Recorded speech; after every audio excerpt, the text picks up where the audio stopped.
Hey guys, welcome back. In this one, we are checking out the Supermarine Spitfire, the F Mark 14E. So, the stat card's up in the left corner somewheres, but this is if you're going through the non-naval portion of the British tech tree, this is the first Griffon Spit that you unlock. So it's sitting at 5.7, and I'm really gonna try and not gripe too much about the matchmaker, because I feel like I have really just beat the dead horse. Well, beating the horse dead, or that expression on 5.7 to 6.3. So you guys already know it's 288 Cs all over the place, and like two or three fighters that get overwhelmed pretty easily because your whole team is full of fighters like Spitfires and F2Gs. So, being the first non-Merlin Spitfire that you unlock, also, really quick, my mind is all over the place here. The Griffon on the wingtip matches the engine, which I think is pretty funny. And we're diving down on this 109 right here. He seems to be pretty unobservant at this point in time. Anyways, being the first non-Merlin Spitfire that you unlock, it's kind of a weird change to go from not being able to keep pace with 109s. It's really weird from... Oh my gosh. How many times am I going to try to say this?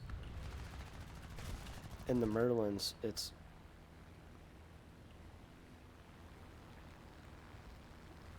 Okay.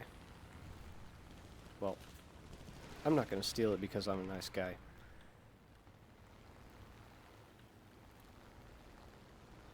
What I've been trying to say for the last 30 seconds is that it's really kind of a nice change to go from not being able to catch up with planes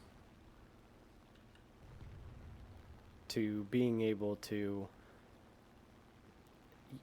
have a fairly good top speed and level flight. And the only caveat that is really brought along with the Griffon, as far as power and speed and acceleration goes, is that it kind of feels like a wet noodle without WEP. I mean, I'm pretty sure that it makes all of its power with WEP, and the optimal altitude is like 7 or 8,000 meters. So it's a pretty... That was dangerous. At least I got teamwork for that one. I think he's the... Oh my gosh. Anyways, it's a pretty high altitude plane. And honestly, that kind of puts it in a little bit of a strange bracket between, like, a P-51, like the D-30, not the H. Puts it in a weird place between that and the Merlin Spits. So it's very fast, and it's got a really good climb rate, but it's on the same airframe as all the rest of the Spitfires. I think the front might be a little bit longer, and of course you have the bubble canopy, which has only been seen on the clipped wings variant up until this point. Well, back to what I was saying. It sits in a really strange performance bracket between the Merlin Spits and specifically the American P-51s. So yes, it is powerful, but only with WEP, so I guess it has that in common with like the P51H at least. I don't have as much experience in the D30, but that might change depending on how I feel during the day. Who knows? But the point that I'm getting at is it doesn't turn as well as the Merlin Spits, I don't think, and that's probably because of the little bit of extra weight from the engine. Also, Yak 3Us are probably one of the scariest things to go up against in this plane. I haven't really seen much Japanese planes. That guy is probably a little bit concerning as well. And I don't know if these are H's or D's. Who knows? I'm just going to level out a little bit here. So something that I have experienced a little bit with this plane is that it does bleed its energy fairly quickly, especially in the... Man, I'm getting a little too indecisive here. Especially in the range of like 500 to 550 kilometers an hour. If you turn really hard, it bleeds its speed very quickly, like that. Probably helps that I'm going up, but that means that it does turn very, very hard at the cost of bleeding all of your energy. So it's not as good of a fighter in the furball as like the F Mark 9, I think. Oh, let's see. There we go. That was nice. But sometimes you do have to be careful and really watch your speed. Oh, come on here. I probably shouldn't be firing both of them at the same time.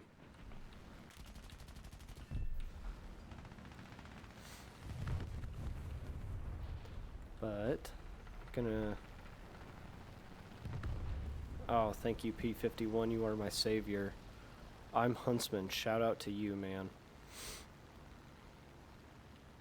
Now, as far as front armament goes, you have two 50 cals in the wings. I think they're Brownings. And then you have two Hispanos in the wings. And the Hispanos are not yet fully upgraded to the whatever mark it is, the newest ones. Yeah. Yak 3U scary. But we're going to go after this F4U if I can select him here. So I feel like the armament is pretty good, and it gives you a choice whether you want to not do very much or if you actually want to take your target down.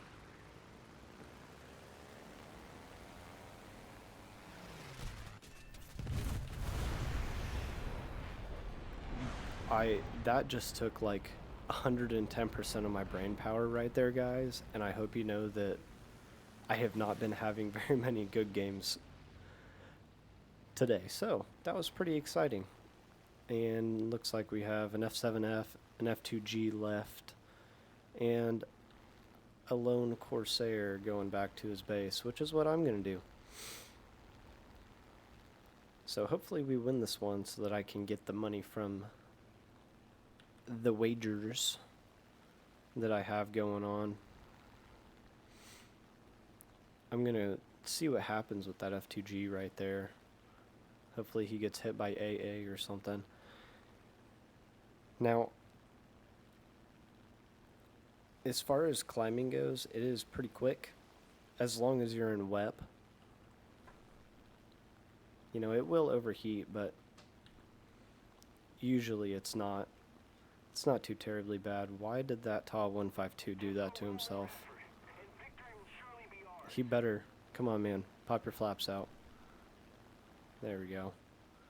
That looks better. The F2G is in a stall. So I kind of like to climb in the range of 300 kilometers an hour. I feel like it's just kind of the sweet spot. Now with the F Mark 9, I climb closer to 250 to 260. I feel like that gets me up pretty fast. But I tried that in this plane.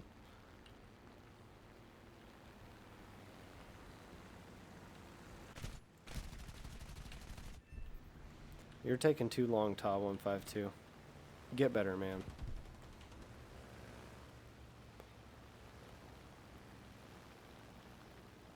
It really should not have taken him that long to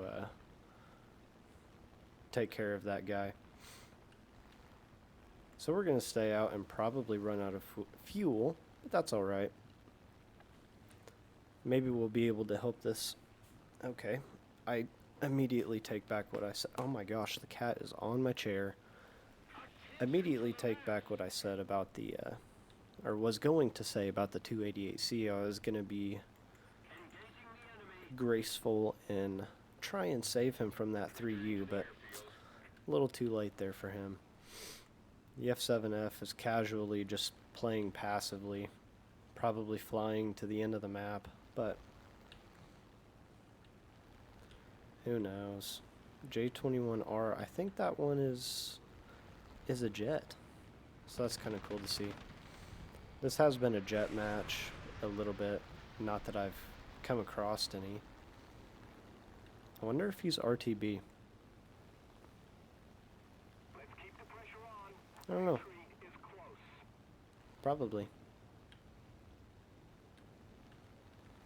But we can catch him as long as that F7F stays away. Cat is going crazy right now.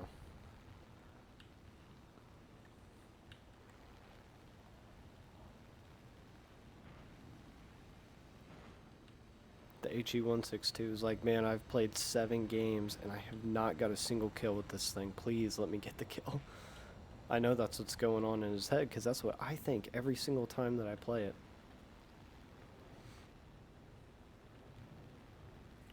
But as you can see, speed is pretty good in a shallow dive. Come on, man. Okay. He got the kill. I'm proud of him.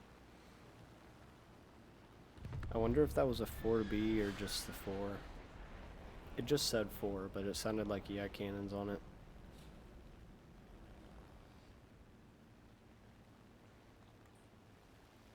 Couldn't really tell. And also I have no idea where that F7F is. I have one blind hunt, but I don't really want to waste it on that guy. Oh my gosh. Okay. 4-kill game. Not bad. Hang on, I'll give you guys a better look at it in the hangar. And we did complete the next stage of the wager right there. All of those, that's pretty nice.